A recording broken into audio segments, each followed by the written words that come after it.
Kalau kita ingin naik kelas sebagai negara maju, kita tidak bisa puas dengan kondisi yang gini-gini aja. Kata Pak Sekjen nanti pidato kerasnya di sore, malam. Sini nggak boleh ya? Dia ngatur saya rupanya. Perekonomian global masih penuh ketidakpastian. Di luar sana gejolak geopolitik dan pasar keuangan belum reda. Di dalam negeri kita punya domestic demand yang besar. Ini harus didorong lewat kebijakan fiskal yang tepat.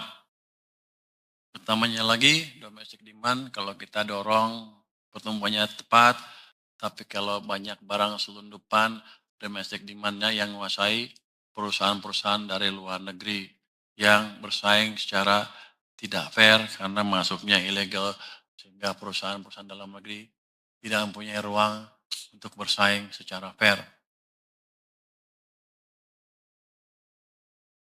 Jadi kita mesti jaga pertumbuhan market dalam negeri, dan di lini terdepan adalah siapa? Bea dan cukai. Di sini kan utamanya pegawai dan bea dan cukai yang dilantik hari ini ya.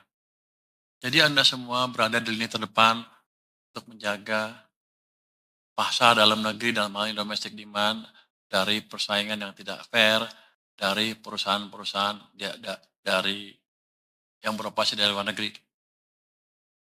Kalau enggak nanti ya pajak saya kalau kita nggak bisa jaga ya cukai saya turun, pajak saya juga turun, saya rugi, kita semua dirugikan. Nanti kita nggak bisa gaji orang-orang bea cukai itu ke depannya.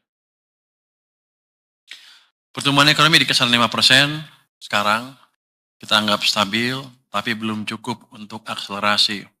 Bukan gitu, stabil tapi belum cukup untuk menyerap tenaga kerja yang memasuki usia kerja.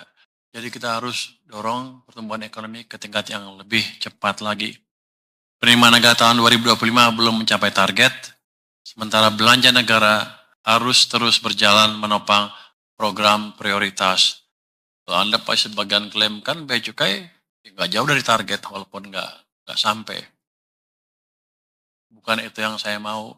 Saya mau seluruh potensi cukai yang ada dikumpulkan secara maksimal, bukan optimal ya. Kalau optimal ya secukupnya aja lah.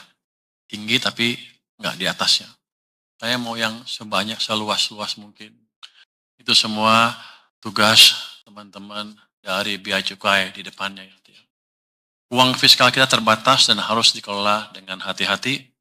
Salah langkah sedikit, dampaknya langsung terasa. Yang saya rasakan di akhir tahun tuh. Karena pendapatannya di bawah target, pajak maupun bea cukai, pengeluarannya kita harus ekspansi untuk mendorong ekonomi. Jadi defisitnya nyundul-nyundul ke atas menuju 3%. Akibatnya Pak Prima nggak bisa tidur tuh. Pak Luki juga sampai jam 12 malam. Pak Bimo semualah, Sekjen, Pak Wamen juga. Saya pikir tahun lalu nggak begitu ya. Sama juga tapi nggak tegang. Sama tapi nggak tegang lewat 3% apa enggak. Tahun ini beda karena fiscal space kita semakin kecil dan ke depan kita akan mendorong pertumbuhan ke level yang lebih cepat lagi dengan memanfaatkan antara lain belanja fiskal yang lebih ekspansif juga. Jadi kalau kita nggak bisa,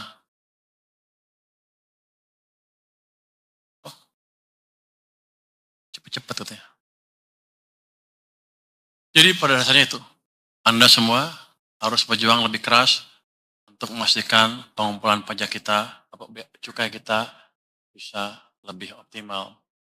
Ini saya sengaja kocok semuanya di seluruh pelabuhan besar dan di pemain inti di pusat supaya ada pencerahan dan pemahaman bahwa depan kita nggak boleh main-main lagi. Anda di posisi yang baru akan dimonitor dengan ketat dan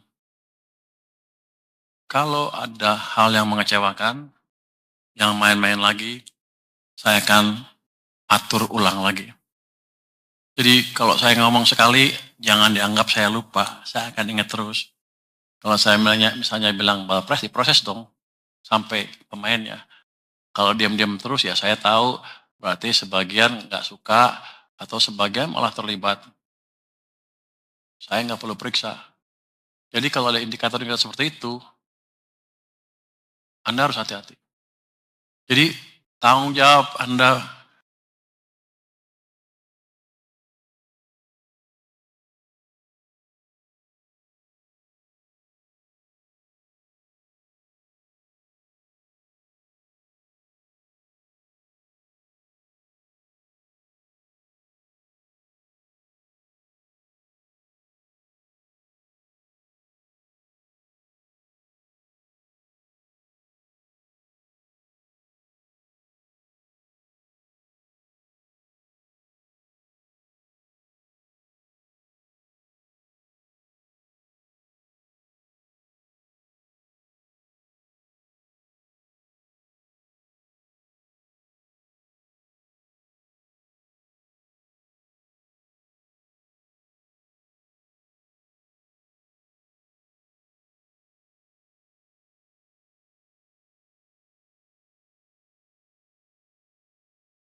warahmatullahi wabarakatuh. Pembacaan doa. Assalamualaikum warahmatullahi wabarakatuh. Yang terhormat Menteri Keuangan Bapak Purbaya Yudi Sadewa, para pimpinan Kementerian Keuangan, dan hadirin yang berbahagia. Mohon izin kami akan memimpin doa secara Islam. Bapak Ibu dipersilakan menyesuaikan. Bismillahirrahmanirrahim. Alhamdulillahi Rabbil Alamin. Allahumma salli ala Muhammad wa ala alihi wa sahbihi ajmain. Ya Allah, Ya Rahman, Ya Rahim. Dengan kerendahan hati, kami bersyukur atas rahmat dan hidayah-Mu, sehingga pada hari ini kami dapat melaksanakan pelantikan pejabat Kementerian Keuangan. Jadikanlah kami hamba-hamba yang pandai bersyukur, bukan hamba-hamba yang mengkufuri nikmat-Mu. Ya Allah yang maha memberi petunjuk, kuatkanlah kami dalam menjalankan amanah. Jernihkanlah niat kami, lapangkan dada kami, dan teguhkan langkah kami untuk menempatkan kepentingan negara dan bangsa di atas kepentingan pribadi dan golongan. Tegakkan integritas kami dalam setiap keputusan. Lindungi kami dari godaan yang merusak kebenaran dan keadilan. Ya Allah, Ya Alim, bantulah kami menjalankan tugas Kementerian Keuangan dengan sebaik-baiknya.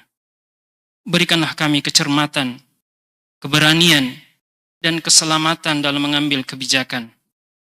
Berikanlah kekompakan dalam bekerja lintas unit baik pusat maupun daerah, bersama dengan seluruh pemangku kepentingan. Ya Allah yang Maha Pengampun, ampunilah dosa kami, dosa kedua orang tua kami, dan dosa para pendahulu kami. Bantulah kami untuk selalu ingat kepadamu, bersyukur atas nikmat-Mu, dan bersabar atas ujian-Mu. Rabbana atina fid dunya hasanah, wa fil akhirati hasanah, wa qina adzaban nar. Walhamdulillahi rabbil alamin.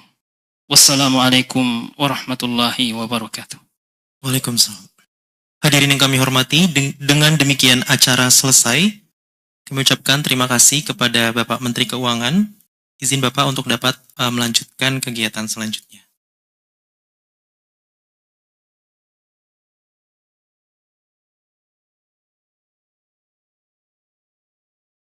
Baik Bapak Ibu sekalian, selanjutnya persiapan pemberian ucapan selamat yang akan diawali oleh Wakil Menteri Keuangan, pejabat Eselon 1 dan diikuti oleh undangan lainnya.